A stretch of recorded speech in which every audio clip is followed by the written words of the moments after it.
Good morning class. तो हम exocrine glands पिछले क्लास में पढ़ चुके थे, अब चुके हैं। इसके बाद हम आज पढ़ेंगे इंडोक्राइन ग्लैंड। इंडोक्राइन ग्लैंड क्या होता है, जिसे हम अंतःस्रावी ग्रंथि कहते हैं। अंतःस्रावी ग्रंथि से आपको पता होगा कि हार्मोन्स निकलते हैं। इनमें से हार्मोन निकलते हैं, अंतःस्रावी ग्रंथि से हार्मोन निकलते हैं और ये ब्लड के संपर्क में होते हैं। अंतःस्रावी ग्रंथि जो होते हैं ब्लड के संपर्क में होते हैं, ब्लड से मतलब मिल जाते हैं। इसमें कोई इसको स्पेशल बहने के लिए नलिका या डक्ट या नलिका की आवश्यकता नहीं होती है, जबकि बहिर्स्रावी ग्रंथि में डक्ट की आवश्यकता होती है और वो ब्लड से संपर्क में नहीं होता है। और ये ब्लड के संपर्क में होता है और इसे डक्ट या नली की आवश्यकता नहीं होती है और इसमें से हार्मोन निकलते हैं। तो हम एक एक हार्मोन करके ऊपर से नीचे तक के हार्मोन पढ़ेंगे। सबसे पहले हम ऊपर देखेंगे, ऊपर में कौन सा होता है। तो ऊपर में सबसे पहले हमारे यहाँ पे होता है। पिछले वीडियो में हम आपने यहाँ का चीज़ यहाँ आपको बता दिया था मिस्टेक से। तो यहाँ पे होता है, जहाँ पे ये देखिए, आपको कहीं आप कल्पना किए होंगे या देखे होंगे, धर्मों में भी हिंदू धर्म में मिलता है, जो शंकर जी का तीसरा आँख कहा जाता है। वहीं पे एक ग्रंथि होती है जिसका नाम होता है हाइपोथैलेमस।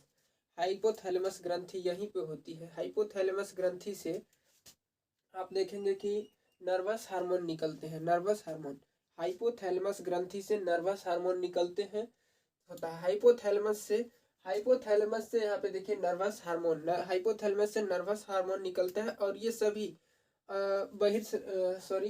सभी अंतःस्रावी, बहिर्स्रावी नहीं, सभी अंतःस्रावी ग्रंथियों पर नियंत्रण रखता है। ये कंट्रोल करता है या नियंत्रण रखता है, आप कह सकते हैं। तो ये जो है नर्वस हार्मोन निकलते हैं हाइपोथैलेमस नामक ग्रंथि से, जो कि सभी अंतःस्रावी ग्रंथियों को कंट्रोल करता है। अब दूसरा आ गया, हम देखेंगे दूसरा, यानी कि शंकर जी का तीसरा आंख यहाँ पे होता है।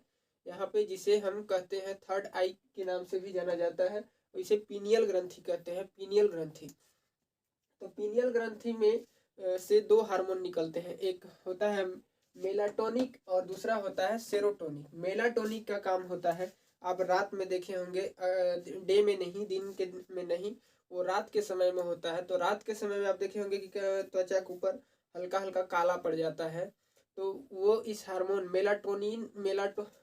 मेलाटोनिक हार्मोन के निकलने से वो ऐसा होता है, उसका रंग काला हो जाता है मेलाटोनिक हार्मोन से। अब दूसरा जो है सेरोटोनिक। सेरोटोनिक जो होता है, सेरोटोनिक नींद लाता है। तो आपको हम बता दें कि आप सेरोटोनिन का जब श्रवण कब होता है, रात्रि में जब आप सोते हैं। अगर आप देखे होंगे कभी कोई लाइट अगर आपका जलाता है तो आप कहते हैं कि लाइट बंद करो, अब सोना है। लाइट बंद करो, सोना है, तो मतलब कि लाइट जब तक चलेगा तब तक वो अच्छा से काम नहीं करेगा, आपको नींद नहीं आएगा। लाइट जैसे ही आप बंद कर देते हैं तो ये ग्रंथि सक्रिय हो जाता है और सेरोटोनिन हार्मोन अच्छा से निकलने लगता है। जब निकलने लगता है तो आपको अच्छा से नींद आ जाता है। सेरोटोनिन जो होता है ये बच्चों में ज़्यादा पाया जाता है, इसलिए आप बच्चों को देखे होंगे कि कोई भी बच्चों को गोद में लेके ऐसे ऐसे हिला देता है, सो जाओ करके, तो सो जाता है। लेकिन ये ग्रंथि जो होती है, जैसे कुछ आप युवा पीढ़ी में कम होते जाता है। जैसे जैसे आपकी उम्र ढलते जाएगी ये कम होते जाता है, इसका प्रभाव ये अच्छा से काम करता नहीं है और बच्चों में सबसे ज़्यादा काम करता है। आपको अभी कोई अगर कहे ऐसे लगा लगा के, जैसे बच्चों को ठोकते हैं, सो जा सो जा सो जा, आपको तो आप नहीं सोएंगे, वैसे आपको और ज़्यादा गुस्सा आएगा। तो ये ऐसे नहीं होता। आप देखे होंगे कि बूढ़े आदमी जो है, बूढ़े आदमी को कम नींद आता है, वो रात में भी कभी आपको जगह मिलेंगे। तो इसी के कारण होता है, ये जो सेरोटोनिक हार्मोन होता है उनमें अच्छा से नहीं स्रावित होता है, जिसके कारण नहीं होता है, उनमें नींद नहीं आता है अच्छा से। अब हम तीसरा देखेंगे। तीसरा जो है थायराइड। थायराइड या हिंदी में O2 कहते हैं। थायराइड ग्लैंड, थायराइड ग्रंथि से निकलता है थायरोक्सिन हार्मोन। थायराइड ग्रंथि से थायरोक्सिन हार्मोन निकलते हैं। थायराइड ग्रंथि जो होती है सबसे बड़ी अंतःस्रावी ग्रंथि होती है।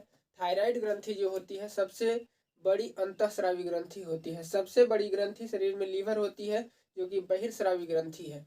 सबसे बड़ी बहिर्स्रावी ग्रंथि लीवर और सबसे बड़ी अंतःस्रावी ग्रंथि जो है वो है थायराइड, यानी कि O2। तो आप ये याद कर लीजिएगा, इससे थायरोक्सिन नामक हार्मोन निकलता है, जो कि बीपी यानी कि हमारे ब्लड प्रेशर को कंट्रोल करता है, ब्लड प्रेशर को O2 कंट्रोल करता है यानी कि थायरॉक्साइड। तो अब इसमें देखिए थायरॉक्साइड को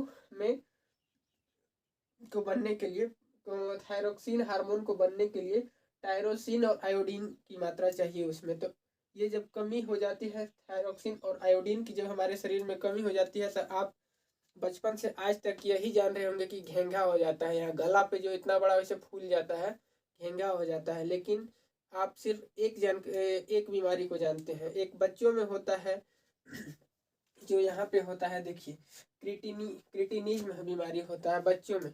क्रिटिनिज्म में होता क्या है कि क्रिटिनिज्म बीमारी में वो मंद बुद्धि का हो जाता है, उसका दिमाग अच्छा से मतलब फास्ट काम नहीं कर पाता है। तो ये और टायरोसिन आयोडीन और टायरोसिन की कमी से ही होती है। आयोडीन और टायरोसिन की कमी से ये बीमारी होती है, बच्चे का दिमाग मंदबुद्धि हो जाता है। और तीसरा जो है मैक्सियोडीमा होता है, जो बच्चे के आपको देखे होंगे, कोई कोई बच्चे ऐसे होते हैं जो बहुत ज़्यादा मोटा हो जाते हैं, बहुत ज़्यादा मोटा हो जाते हैं, एकदम पूरा ऐसे लादी निकल जाता है, पूरा मोटा तरह से हो जाते हैं, चलने में अच्छा से नहीं चल पाते हैं। तो ये एक बीमारी है, ये आयोडीन की कमी से होने वाली बीमारी है। ये मैक्सियोडेमा बच्चों में क्रेटिनिज्म होता है। और घेंघा घेंघा अब देखेंगे, घेंघा किसी में भी हो जाता है, घेंघा नामक बीमारी। अब हम यहाँ पे थायराइड, यानी हम आपको जस्ट बताए थे थायराइड, थायराइड से कौन सा हार्मोन निकलता था? थायराइड से थायरॉक्सिन हार्मोन निकलता था। तो थायराइड से थायरॉक्सिन निकलता था, तो सिंपल सा है कि पैराथायराइड से पैराथायरॉक्सिन निकलता है, आपको याद करने में भी बिल्कुल आसान है। तो पैराथायराइड यानी कि O2 ग्रंथि से पैराथायरॉक्सिन हार्मोन निकलता है। और ये पूछेगा कि कौन सा ग्रंथि जो है पीयूष ग्रंथि के कंट्रोल के बाहर है। सभी अंतःस्रावी ग्रंथियों को कंट्रोल करता है पीयूष ग्रंथि, लेकिन पूछेगा कि कौन सा ऐसा ग्रंथि जिसको पीयूष कंट्रोल नहीं करता है। तो जो पिट्यूटरी ग्लैंड है वो कंट्रोल नहीं कर पाता है या नहीं करता है, तो वह पीयूष ग्रंथि पैराथायराइड ग्रंथि को नहीं कर पाता है। यहाँ पे पीयूष ग्रंथि कंट्रोल नहीं कर पाता है पैराथायराइड ग्लैंड्स को। और ये पैराथायरॉक्सिन हार्मोन निकलता है जिसका काम होता है कैल्शियम और फास्फोरस की मात्रा को बनाए रखना, कैल्शियम और फास्फोरस की मात्रा को बनाए रखना। अगर ये हार्मोन किसी में कम निकलता है या कम स्रावित होता है, तो आप देखेंगे कि इसमें उसका दांत और हड्डी अल्प विकसित हो जाता है। अल्प विकसित मतलब पूरा विकास नहीं कर पाता जितना उसको करना चाहिए था। और इसकी अगर स्राव ज़्यादा होने लगे, अगर ये हार्मोन ज़्यादा निकलने लगे शरीर में, तो क्या होगा? तब यही होगा कि हमारे जो शरीर के हड्डियां हैं, हड्डियां पूरे मुलायम होकर के टेढ़ा होने लगेंगी। हड्डियां मुलायम होकर के टेढ़ा होने लगती हैं इसके अधिकता से, यानी कैल्शियम और फास्फोरस की मात्रा बढ़ने लगती है। इसके कारण पैराथायरॉक्सिन हार्मोन बढ़ने से होता है, घटने से हड्डियां अल्प विकसित रह जाती है, पूरा विकास नहीं हो पाता है उनमें। अब हम देखेंगे थाइमस ग्लैंड। थाइमस ग्लैंड कहाँ पे होता है? थाइमस ग्लैंड पूछता है कि थाइमस ग्लैंड कहाँ पे पाया जाता है। तो थाइमस ग्लैंड जो होता है, थाइमस ग्लैंड वक्ष मतलब हमारे छाती, वक्ष मतलब छाती होता है, वक्ष गुहा में पाया जाता है। तो थाइमस ग्लैंड छाती में पाया जाता है यानी कि वक्ष में। ये क्या करता है? ये बड़ा ही महत्वपूर्ण भूमिका निभाता है। ये प्रोटीन और लिम्फोसाइट का निर्माण करता है। प्रोटीन, आपको पता है कि प्रोटीन हमारे शरीर में वृद्धि का काम करता है। और लिम्फोसाइट रोगों से प्रतिरक्षा करता है, हमें रक्षा करता है, यानी कि रोगों से के जीवाणुओं या विषाणुओं को ये मारता है। और प्रोटीन शरीर के वृद्धि में काम आता है। लेकिन एक बात आप याद रखिएगा, ये जो है आप देखे होंगे कि छोटे बच्चे जो होते हैं वो कहीं से भी कुछ भी खा लेते हैं, उठा लेते हैं, मुंह में ऐसे डाल लेते हैं, उनको कोई बीमार नहीं पड़ते हैं। और आप देखिए, आप कहीं गंदा चीज कर लिए तो आपका पेट खराब, तो ये खराब, तो वो खराब, ये उल्टी होने लगा, ये तबीयत खराब हो गया, तेरा तमाम होने लगता है पूरा। लेकिन छोटे बच्चों में ऐसा नहीं होता है, क्योंकि छोटे बच्चे में ये ज़्यादा सक्रिय होता है। और ये जो होता है 15 साल के बाद लगभग समाप्त हो जाता है, ये ग्रंथि समाप्त हो जाती है, ये काम करना पूरा बंद कर देती है। इसके चलते ये होता है। तो ये छोटे बच्चों में ज़्यादा होता है, इसलिए ये होता है। थाइमस ग्लैंड जो होता है वक्ष में होता है, छोटे बच्चों में होता है, 15 साल की उम्र के बाद ये समाप्त हो जाता है। आप देखेंगे। अब हम देखेंगे एड्रिनल या अधिवृक्क। एड्रिनल ग्लैंड या अधिवृक्क, इसी को 4S या 3F या फाइट एंड फ्लाइट, 4S या 3F ग्लैंड किसे कहते हैं, ये हर एक बार पूछा है। ये बहुत ही इंपॉर्टेंट ग्लैंड है। और इसमें 4S या 4S या 3F इसी ग्लैंड को कहते हैं, इसी ग्रंथि को कहते हैं। और ये जो फाइट एंड फ्लाइट मतलब लड़ो और उड़ो, लड़ो और उड़ो हार्मोन, लड़ो पहले लड़ेगा फिर भाग जाएगा उड़ जाएगा, इसीलिए इसे लड़ो और उड़ो हार्मोन कहते हैं। अब ये इससे निकलने वाला जो हार्मोन है वो देखिए एड्रिनल, एड्रिनल ग्लैंड से, एड्रिनल ग्रंथि से एड्रिनलिन हार्मोन निकलता है। ये भी याद करने के लिए बिल्कुल आसान है, आप इसमें कोई दिक्कत नहीं होगा। ये कब निकलता है ये कब निकलता है, जब आप किसी आपात इमरजेंसी स्थिति में हो, जैसे आपको कभी गुस्सा आता है या आपात स्थिति में, जैसे ये निकलता है, गुस्सा आता है तो ये सब निकलना, ये जो एड्रिनल होता है, एड्रिनल हार्मोन, एड्रिनलिन हार्मोन जो होता है वो निकलना स्टार्ट होता है। जब ये स्टार्ट होता है तो पूरा शरीर में आप एकदम गुस्सा से बिखिया जाइएगा पूरा, जिसे कहते हैं कि विष चढ़ल होकर, उसी तरह से ये हो जाता है। तो इसमें आपको गुस्सा के समय, डर के समय, जब कोई डरा देता है, आपको पीटता है, धमकी देता है, आप डरते हैं, तब ये निकलता है और क्या कर देता है, ब्लड प्रेशर को हमारे तेज कर देता है। ये क्या करता है, एड्रेनलिन हार्मोन जो होता है ब्लड प्रेशर को तेज कर देता है, जिससे शरीर पूरा उछाल मारने लगता है, गुस्सा बहुत तेज हो जाता है, ये सब होता है। तो ये कंट्रोल करने की चीज़ है। ये अगर गड़बड़ हो गया ना तो फिर समझ लीजिए कि कोई भी बात अगर कोई कहे तो आदमी पागल ही हो जाएगा उस पर। एक्चुअली ऐसा होता नहीं है, लेकिन किसी किसी को ये बीमारी होता है। अब हम देखेंगे सातवां नंबर, सातवां नंबर ये है गोनाड ग्लैंड्स। गोनाड ग्लैंड्स जिसे हम कहते हैं जनन ग्रंथि। तो जनन ग्रंथि को यहाँ पे हम विशेष तरीका से नहीं बताएंगे, क्योंकि विशेष तरह से इसे पढ़ना है आपको रिप्रोडक्शन सिस्टम नामक चैप्टर में। तो जो चीज़ जहाँ पढ़ा जाता है वहीं पे ज़्यादा सूटेबल होता है, इसलिए हम इसे हल्का यहाँ पे बताएंगे। बाकी आपको पूरा रिप्रोडक्शन सिस्टम में पढ़ना है, उसमें हम पूरा डिटेल से इसको बता देंगे। तो यहाँ पे देखिए गोनाड ग्लैंड जो होता है, गोनाड जिसे हम एस्ट्रॉइड हार्मोन इससे निकलता है, जिसे हम जनन हार्मोन भी कहते हैं, इससे निकलता है एस्ट्रॉइड हार्मोन। एस्ट्रॉइड हार्मोन को हम जनन हार्मोन भी कहते हैं। ये मेल में और फीमेल में, मेल के टेस्टिस और फीमेल के ओवरी से निकलता है, मेल के टेस्टिस और फीमेल के ओवरी से निकलता है। तो ये मेल के जो टेस्टिस से होता है वो टेस्टोस्टेरोन नामक निकलता है। और ये क्या होता है, ये बहुत यही गंधक, इसमें गंध होता है, विशेष प्रकार का गंध कहें या दुर्गंध कहें, गंध होता है। तो इसमें दुर्गंध होता है। और बाकी स्पर्म आप जान ही रहे हैं, इसके अलावा स्पर्म आता है इसमें। जो मेल के टेस्टिस से है टेस्टोस्टेरोन और स्पर्म आता है, जबकि फीमेल में के ओवरी से एस्ट्रोजन, प्रोजेस्ट्रॉन आपको हम बता दें कि प्रोजेस्ट्रॉन मतलब प्रोटेक्ट करना, प्रोजेस्ट्रॉन मतलब प्रोटेक्ट करना यानी कि सुरक्षा करना। प्रोजेस्ट्रॉन जो है वो सुरक्षा, यहाँ पे फीमेल के ओवरी, एस्ट्रोजन जो होता है वो ओवम निर्माण में सहायक होता है। एस्ट्रोजन जो होता है वो ओवम निर्माण में सहायक होता है, जो रिप्रोडक्शन में सहायक होता है, जो रिप्रोडक्शन के काम में आता है। और प्रोजेस्ट्रॉन जो होता है ये सिक्योरिटी करता है भ्रूण को। ये किसी को आप देखे होंगे कि जो बच्चा होता है, भ्रूण होता है, वो 1-2 माह में ही खराब हो जाता है, तो प्रोजेस्ट्रॉन की कमी से ही होता है। प्रोजेस्ट्रॉन अगर उसको भरपूर रहता तो वैसा नहीं होता।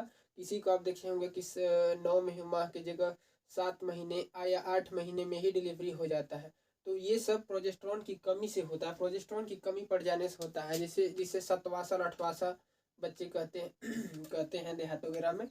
तीसरा जो है रिलैक्सिन हार्मोन। रिलैक्सिन हार्मोन ये क्या करता है, ये जैसे आजकल तो जैसे नॉर्मल डिलीवरी हो ही नहीं रहा है ज़्यादा, बहुत अब ये फैशन बन चुका है जो कि है ऑपरेशन डिलीवरी। तो नॉर्मल डिलीवरी में जो रिलैक्सिन होता है वो मांसपेशियों को फैलाने का काम करता है, मांसपेशियों को फैलाने का काम रिलैक्सिन नामक हार्मोन करता है, ये बहुत ही होता है। अब अगर ये रिलैक्सिन हार्मोन शरीर में कम पड़ गया तो नॉर्मल डिलीवरी नहीं हो सकता है, तो आपको ऑपरेशन कराना पड़ेगा। और अगर ये पर्याप्त मात्रा में है तो आपको ऑपरेशन की कोई आवश्यकता नहीं है। तो आजकल आप देखे होंगे कुछ डॉक्टर भी इसमें गड़बड़ी कर देते हैं, जैसे वो अपने स्वार्थ के लिए, अपने फायदे के लिए क्या करते हैं कि उसमें जो पेशेंट जाता है पहले ही तो उसको एक टैबलेट दे देते हैं, और टैबलेट ये होता है कि रिलैक्सिन हार्मोन को बनाने से रोक देता है, उस टैबलेट को। ये गद्दारी करते हैं डॉक्टर ऐसा। तो जब वो रिलैक्सिन हार्मोन बनेगा नहीं तो नॉर्मल डिलीवरी होगा नहीं। आपको पेशेंट को क्या पता है कि वो कौन सा टैबलेट है, वो तो अपने सोचा कि अच्छा ही है, तो ये नहीं होगा। अब इसमें दिक्कत होता है। एक तो वो ऐसे ही वो मुंह फुलाए सब होती हैं, और आप कह दीजिए कि और वो हो गया, अब उसको ऑपरेशन हो गया, एक सीढ़ी भी चढ़ना होगा ना तो वो एक दिन के जहाँ बहुत नौटंकी वगैरह होने लगता है ये सब। तो ये रिलैक्सिन आप समझ गए, ये सब इधर पूरा एक्सरसाइज करते रहिए, उससे कोई दिक्कत नहीं है। चलते फिरते रहिए, आराम से रहने वालों में ये ज़्यादा प्रॉब्लम होता है, और कुछ डॉक्टर भी गड़बड़ करते हैं, तो इससे बचना चाहिए। और रिलैक्सिन का स्राव होने से अच्छा है, सेहत के लिए भी अच्छा है, और आपके लिए भी अच्छा है, और आपके आर्थिक मजबूती के लिए भी सही है। तो हम आठवां नंबर में है पीयूष ग्रंथि, यानी कि पिट्यूटरी ग्लैंड या पीयूष ग्रंथि जिसे कहते हैं, पीयूष ग्रंथि या मास्टर ग्लैंड भी इसे कहते हैं, मास्टर ग्लैंड। तो ये देखिए कहाँ होता है, ब्रेन के बेस तल, यानी कि बेस में होता है। बेस यानी कि आप समझते हैं आधार में, ब्रेन जो होता है, ब्रेन के नीचे होता है दबा हुआ, इसलिए इसे कहते हैं ब्रेन के ये बेस। बेस मतलब आधार, बेस यानी कि आधार में है, इसलिए ब्रेन के बेस में। इसका जो वजन होता है 0.6 ग्राम, 0.6 ग्राम से भी कम होता है। 0.6 ग्राम यानी कि बहुत छोटी, आप समझ सकते हैं जैसे मक्का के आकार की ये होता है। मक्का, मक्का भुट्टा वाला मक्का, कॉर्न, मक्का के आकार का होता है। और ये महिलाओं में थोड़ा ज़्यादा होता है, बड़ा होता है। और जब वो गर्भवती होती है, जो जब भ्रूण में बच्चा होता है, तो ये और भी बड़ा हो जाता है। ये पिट्यूटरी ग्लैंड जो है और भी बड़ा हो जाता है। ये क्या करता है, ये बॉडी को कंट्रोल करता है। बॉडी कंट्रोल यानी कि और अदर ग्रंथियों को, इंडोक्राइन ग्रंथियों को कंट्रोल करता है, इसलिए इसे मास्टर ग्रंथि भी कहते हैं, मास्टर ग्रंथि या मास्टर ग्लैंड भी कहते हैं। ये बहुत बार एग्जाम में पूछा हुआ है मास्टर ग्लैंड के बारे में। तो ये मास्टर ग्लैंड पीयूष ग्रंथि को कहते हैं। अब पीयूष ग्रंथि से टोटल 5 हार्मोन निकलते हैं। पीयूष ग्रंथि से टोटल 5 हार्मोन निकलते हैं। पहला जो है ये आप टीएसएच कह सकते हैं शॉर्ट में, क्योंकि टीएसएच ही पूछता है। इसका फुल फॉर्म यहाँ लिखा है, thyroid stimulated hormone, thyroid stimulated hormone या टीएसएच। ये क्या, ये काम क्या करता है, थायरॉक्सिन, आपको पता है थायरॉक्सिन बनाने के लिए, थायराइड ग्रंथि को ये उत्तेजित करता है, प्रेशर देता है, उस पर प्रेषित करता है या उत्तेजित करता है इसे थायरॉक्सिन बनाने के लिए। थायरॉक्सिन का काम आपको बता दिए कि थायरॉक्सिन का काम क्या है, बीपी को कंट्रोल करना। तो बीपी को ये कंट्रोल करता है। थायरॉक्सिन बनाने के लिए थायराइड ग्रंथि को क्या करता है, उत्तेजित करता है। अब दूसरा जो है एसटीएच, यानी कि सोमैटोट्रोपिक हार्मोन। सोमैटोट्रोपिक हार्मोन ये वृद्धि को नियंत्रण करता है, बॉडी को वृद्धि को नियंत्रण करता है। अगर ये हार्मोन का कमी पड़ गया तो आदमी बौना हो जाता है, नटवा बौना, जिसे टेबरा कहते हैं, टेबरा नटवा बौना जो भी कहते हैं। और अगर इसकी अधिकता हो गया तो ग्रेट खली को आप लोग देखे होंगे कैसा हो गया, शरीर बहुत ही वृद्धि हो जाता है, हैवी शरीर हो जाएगा। WWE में जो लड़ते हैं वो सब इसकी एसटीएच हार्मोन उनमें ज़्यादा स्रावित होने लगता है, जिससे उनका बॉडी का आकार बहुत फैलने लगता है और बहुत भारी हो जाता है, और कमी हो जाता है, नटवा बौना हो जाते हैं। ये तो होता है। अब तीसरा जो है एलटीएच या लैक्टोजेनिक हार्मोन, ये क्या करता है, ये दूध का निर्माण करता है, दूध के निर्माण यही करता है। यही हार्मोन अगर नहीं निकला तो दूध नहीं होता है। माताओं का, गर्भवती जो माताओं का डिलीवरी होता है उसमें दूध नहीं होता है, नहीं हो पाएगा। तो ये हार्मोन बहुत ही है। प्रोलेक्टाइन भी इसे कहते हैं, प्रोलेक्टाइन। तो लैक्टोजेनिक हार्मोन यानी कि एलटीएच, ये दूध के निर्माण में बहुत ही, तो आपको पता होगा जैसे दूध गाय वो के होता है, तो गाय वो के जो दूध होता है वो दूहने में कितना कड़ा होता है, कितना मेहनत लगता है। कि अब बच्चा जो नया नया जन्म लिया वो कैसे खींच पाएगा, उसे दूध निकाल पाएगा गाय का जो बाली है उससे, या भैंस का जो बकरी जो का जो भी है उससे निकल पाएगा। तो उसके लिए दूध निर्माण किया एलटीएच, लैक्टोजेनिक या प्रोलेक्टाइन, और उसको निकालने के लिए एक हार्मोन बनाया गया ऑक्सीटोसिन। ऑक्सीटोसिन जो है वो क्या कर दिया, ऑक्सीटोसिन हार्मोन अगर रहेगा तो दूध का स्रावण बहुत ही आसानी से होता है। आप ऐसे पकड़ के तिनिएगा, खींचिएगा, आराम से दूध निकल जाता है।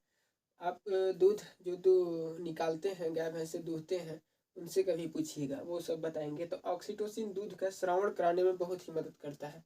अब आपको बता दें कि आदमी जो है कितना दानव का रूप ले लिया है, कितना अभी दानव भक्षी हो गया है, दानव का गुण आ गया है कि ऑक्सीटोसिन का इंजेक्शन बना दिया ये मानव ने।